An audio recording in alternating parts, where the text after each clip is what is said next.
वृश्चिक राशी.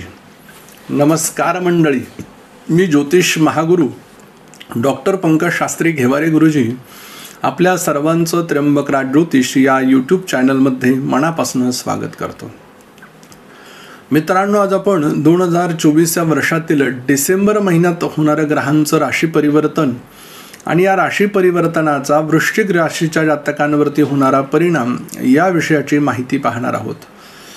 डिसेंबर महिन्यामध्ये काही ग्रह आपलं राशी परिवर्तन करतायत. यात प्रामुख्यानं 2 डिसेंबर या दिवशी शुक्र ग्रह मकर राशीमध्ये राशी परिवर्तन करून विराजमान होतोय. 15 डिसेंबर या दिवशी सूर्य ग्रह धनु राशीमध्ये राशी परिवर्तन करून विराजमान होतोय आणि पुनश्च शुक्र ग्रह 28 डिसेंबर या दिवशी राशी परिवर्तन करतोय आणि तो कुंभ राशीमध्ये विराजमान होतोय. मग या राशी परिवर्तनाचा वृश्चिक राशीच्या जातकांवरती काय परिणाम होणार आहे हे पाहणार आहोत आपण या व्हिडिओमध्ये.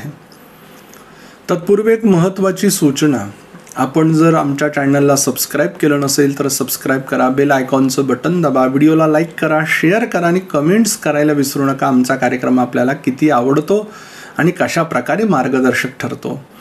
याचबरोबर आपणास जीवनामध्ये काही समस्या अडचणी असेल, बरेच दिवस झाले कुठल्याही प्रकारचं काम आपल्या हाताशी नाही आहे, खूप वय झाले, विवाह होत नाही आहे, खूप दिवसांपासून वास्तूसाठी घरासाठी प्रयत्न करतोय, वास्तू होत नाही आहे, वाहन घेण्याचा योग आहे का माझ्या नशिबामध्ये, संतती होत नाही आहे, अनेक मेडिकली उपाय केले, आध्यात्मिक उपाय केले, परंतु ग्रहांची स्थिती काही अनुकूल आहेत का, यांसारख्या अनेक प्रश्नांवरती मार्गदर्शन तुम्हाला आमच्या स्क्रीनवरती दिलेल्या नंबरवरती जर आपण संपर्क केला, फोन केला, आमचे ज्योतिष एक्सपर्ट आपल्याला योग्य असं मार्गदर्शन करतील आणि आपल्या जीवनामध्ये नक्की आनंद प्राप्त होऊ शकेल. वृश्चिक राशी आणि वृश्चिक लग्न. प्रथम स्थान, मग मंगळ ग्रह हा भाग्यस्थानामध्ये विराजमान झालेला आहे. मग लग्नेश ज्या वेळेला भाग्यस्थानामध्ये विराजमान होतो ना, तर खऱ्या अर्थानं मनुष्य स्वतःच्या हिताचा विचार करतो आणि एक आंतरराष्ट्रीय प्रकारची कीर्ती त्याला प्राप्त होत असते. आणि विशेष म्हणजे जीवनामध्ये जे येणारे जे चढ उतार असतात ना, ते अगदी सहज थांबतात आणि खऱ्या अर्थानं कामावरती कर्तृत्वावरती निष्ठा ठेवून पुढे जातात. अशी या महिन्याची सुरुवात तुम्हाला अनुभवायला मिळणार आहे. द्वितीय स्थान, ज्या स्थानाला आपण धनस्थान, कुटुंबस्थान, वाणीचं स्थान म्हणतो, या स्थानाचा स्वामी गुरुदेवता हा सप्तम स्थानामध्ये विराजमान झालेला आहे आणि या द्वितीय स्थानामध्ये सूर्यग्रह विराजमान आहे. आणि विशेष म्हणजे ज्योतिषशास्त्राचा आपण जर बारकाव्याने अभ्यास केला तर या महिन्याची ग्रहस्थिती 15 डिसेंबरपर्यंत हा लग्नी आहे आणि 15 तारखेच्या नंतर हा धनस्थानामध्ये विराजमान होणार आहे. बुद्धीच्या जोरावरती बुधादित्य नावाचा राजयोग पहिल्या 15 दिवसांमध्ये होतोय, त्यामुळे खऱ्या अर्थानं कार्याची कर्तृत्वाची सीमा ही अत्यंत मोठ्या प्रमाणात असणार आहे आणि कुठल्याही कामामध्ये अडथळा येऊ शकणार नाही. आणि पुढचे जे राहिलेले 15 दिवस आहे हे खऱ्या अर्थानं विवाह निश्चितीच्या दृष्टीनं, याचबरोबर वडिलार्जित संपत्ती ही वाढवणाऱ्याचा योग, याचबरोबर वडिलांचं कुठलं कोर्ट केसचं काम असेल आणि ते जर तुम्ही पाहत असाल ना, खऱ्या अर्थानं तुम्हाला त्यामध्ये यश, खऱ्या अर्थानं तुमचा विजय, खऱ्या अर्थानं तुमचा उत्कर्ष हा या महिन्यामध्ये उत्तरार्धात तुम्हाला जाणवेल आणि तुम्ही यशस्वी होऊ शकाल. तृतीय स्थान, ज्या स्थानाला आपण पराक्रमाचं, शौर्याचं, तेजाचं स्थान म्हणतो, या स्थानाचा स्वामी शनी ग्रह हा चतुर्थ स्थानामध्ये पंचमहापुरुष योगापैकी एका राजयोगामध्ये विराजमान आहेच आहे, शश नावाच्या. परंतु यात एक महत्त्वाची गोष्ट अशी घडणार आहे की महिन्याच्या उत्तरार्धामध्ये म्हणजेच 28 डिसेंबरच्या नंतर शुक्र शनी हे दोघंही जवळ येणारे एकमेकाच्या. मग खऱ्या अर्थानं तुमच्या जीवनामध्ये जे स्वप्न तुम्ही पाहिलेलं आहे, मग ते कसलं स्वप्न आहे, वास्तूचं स्वप्न आहे, ते एखाद्या वाहनाचं स्वप्न आहे, ते आपण एखादी जमीन घ्यावी असं आपण ठरवलेलं आहे, त्याचबरोबर आपल्याला बहिणीला भावाला काही मदत करायची आहे किंवा स्वतःची काही आपल्याला एखादी कंपनी टाकायची आहे, तर हे करण्यासाठी अनंत अडचणी येत होत्या. या सगळ्या अडचणी दूर होत आहेत, खऱ्या अर्थानं आपल्या यशाची वाट मोकळी होते. हा अनुभव तुम्हाला या महिन्यात अनुभवायला मिळेल.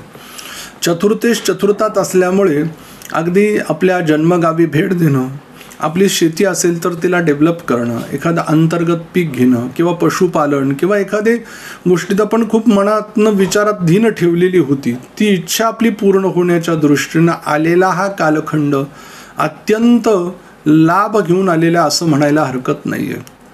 फक्त विषय एवढाच आहे की आपल्याला ह्या सगळ्या गोष्टी, एक वास्तू आहे तर मग दुसऱ्या वास्तूची खरोखर गरज आहे का? एक वाहन आहे, दुसऱ्या वाहनाची गरज आहे का? मग जेवढी आवश्यकता गरज आहे तेवढाच तुम्ही गोष्टी करा. अंथरून पाहून पाय पसरा, ही गोष्ट मी तुम्हाला या महिन्याच्या ग्रहांच्या स्थितीच्या योगानं सांगतो आहे. अतिताईपणा नको, जेवढं गरजेचं आहे तेवढंच करायचं आहे आपल्याला.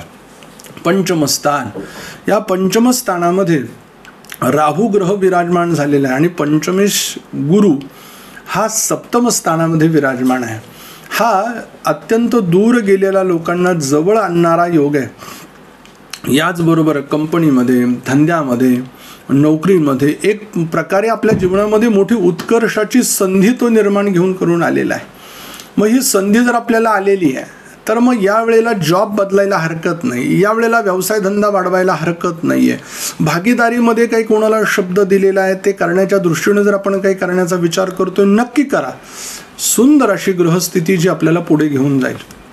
ज्या जातकांना खूप दिवस झाले संतती नाही आहे, दैवी उपाय करून थकला आहात, मेडिकली उपायांचा काही आपल्याला लाभ होत नाही आहे, मग अशा वेळेला आपण काय केलं गेलं पाहिजे? तर अशा वेळेला आपल्याला ग्रहांची स्थिती ज्यावेळेला राशी परिवर्तन करते त्यावेळेला आपल्याला लाभ होतो या गोष्टींचा. तर मग आपल्यासाठी गुरु महाराज सप्तमात असल्या कारणानं आणि विशेष या पंचमस्थानामध्ये जरी राहू ग्रह आहे तरी संततीसाठी अत्यंत योगदायक, लाभदायक असे योग आलेले आहेत. डॉक्टरी इलाजाला यश मिळू शकतं, तुम्ही केलेली आध्यात्मिक सेवा ही लाभदायक ठरू शकते. जे जातक काही स्पर्धा परीक्षांच्या दृष्टीनं प्रयत्न करताय, ज्याच्यामध्ये त्यांना यश येत नाही आहे, सतत अपयशाचा सामना त्यांना करावा लागतो आहे, अशा सर्व जातकांसाठी एक शिक्षणाच्या दृष्टीनं जर विचार केला तर एक मोठी शिक्षणात एक लाभ देणारी संधी आहे. म्हणजे केलेलं शिक्षण हे फलदायी होऊ शकतं. स्पर्धा परीक्षेमध्ये तुमचा जो निकाल जर येणारा असेल ह्या डिसेंबर महिन्यामध्ये तर तो यशस्वी म्हणून येऊ शकतो, विजयी म्हणून तुम्ही प्राप्त होऊ शकतात. षष्ठ स्थान, या स्थानाला रिपू रोगाचं स्थान म्हटलंय.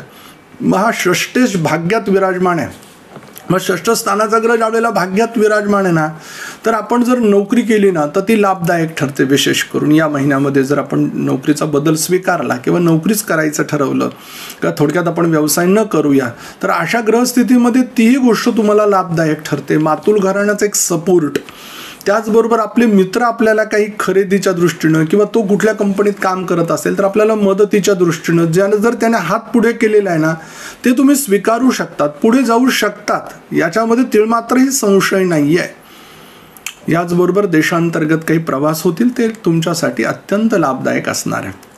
सप्तम स्थान, याला आपण वैवाहिक सुखाचं, भागीदारीचं, जोडीदाराचं स्थान म्हणतो किंवा आपल्या प्रतिस्पर्ध्याचं स्थान या स्थानाला संबोधलं जातं. मग इथे वृषभ राशी आहे. स्वामी शुक्र देवता 2 वेळेला राशी परिवर्तन करतायत. 2 डिसेंबरला ते तृतीय स्थानामध्ये म्हणजेच पराक्रमामध्ये राहतील.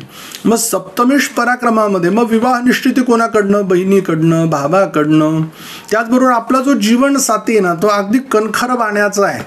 आधी किती संकट आलं तर मागे वळून बघणार नाहीये, कर्तृत्वाला तडजोड करणार नाहीये. फक्त हवी आहे मदत ती तुमच्या पाठीराख्याची. तुम्ही फक्त पाठीवरती हात ठेवा आणि लढ म्हणा. मग बघा खऱ्या अर्थानं पती पत्नीतील नातं किती घट्ट होतंय. अविश्वासीपणा दाखवू नका.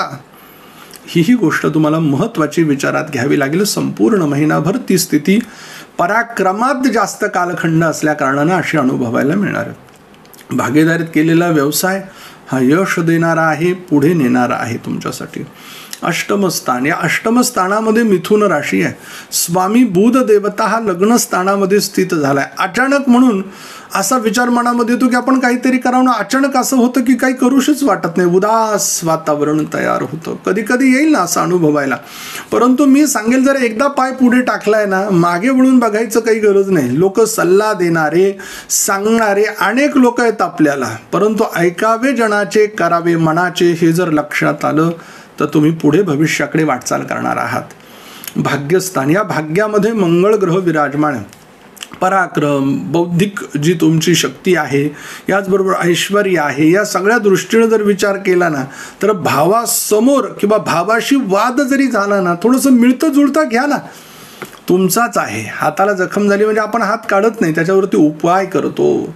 त्याच्याकडनं काही चुकी झाली असेल त्याला क्षमा करा, जवळ घ्या आणि पुढे चला, हे सांगणारा हा महिना आहे.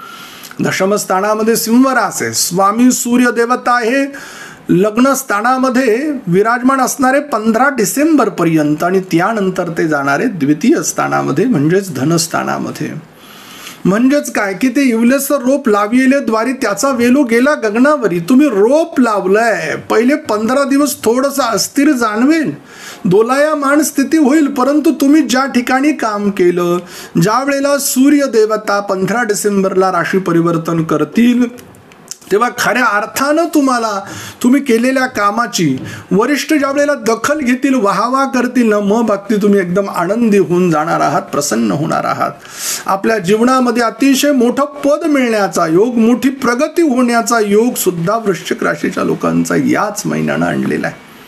एकादश स्थान येथे कन्या रास विराजमान आहे. स्वामी बुध देवता हे लग्न स्थानामध्ये स्थित झाले. लाभ आहे सगळ्यांकडनं आहे. कर्तृत्वाच्या दृष्टीनं अतिशय महत्त्वपूर्ण भूमिका तुमची असणार आहे. जेवढे गरजेचं आहे तेवढंच घ्या, हे तुम्हाला मी विशेष सांगतो. व्ययस्थान ज्याला मोक्ष खरसाचं ताण आपण म्हणतो, या स्थानामध्ये तुळा राशी विराजमान आहे. स्वामी शुक्र देवता हे पराक्रम स्थानामध्ये 2 तारखेपासून विराजमान असणार आहे. खर्च कराल ना स्वतःच्याच कष्टानं, स्वतः वरती कराल, बहीण भावांसाठी कराल, आजूबाजूंना मदत करण्याचं तुमची जी भूमिका आहे ना अत्यंत चांगली आहे. पण आपल्याकडे तेवढे आहे का? जेवढं आहे तेवढंच तुम्ही करा, हे मी तुम्हाला वारंवार या राशीच्या लोकांना सांगतोय. अति अट्टहास करू नका. याचबरोबर वादविवादाच्या भूमिकेपासून दूर राहा, हेही तुमच्यासाठी सांगतोय. नाही तर मग शेतीवाडीचं नुकसान होणे, एखादी प्रॉपर्टी विकायला लागणे, या सगळ्या गोष्टी तुम्हाला कराव्या लागू शकतात. अतिताईपणा जर टाळला तर आपण यातनं बाहेर पडू. वृश्चिक राशीच्या जातकांसाठी शुभ अंक 6 आहे. शुभ रंग तुमच्यासाठी आकाशी आहे. कुठल्या दिवशी चांगल्या कामांना सुरुवात कराल? 1 तारीख आहे, त्याचबरोबर 11 तारीख आहे, 12 तारीख आणि 13 तारीख आहे. अशुभ दिवस कोणते आहेत की ज्या दिवशी आपल्याला कामांना सुरुवात करायची नाहीये? 15 तारीख, 16 तारीख आणि 17 तारीख आहे. संपूर्ण महिनाभर ग्रहांचं अशुभत्व कमी व्हावं, शुभत्व प्राप्त व्हावं, यासाठी मंत्र देतोय. या मंत्राचा रोज 108 वेळेला नित्य नियमानं जप करा. मंत्र आहे ओम दामोदराय नमः. लवकर भेटू पुढील व्हिडिओमध्ये. तोपर्यंत सर्वांना नमस्कार.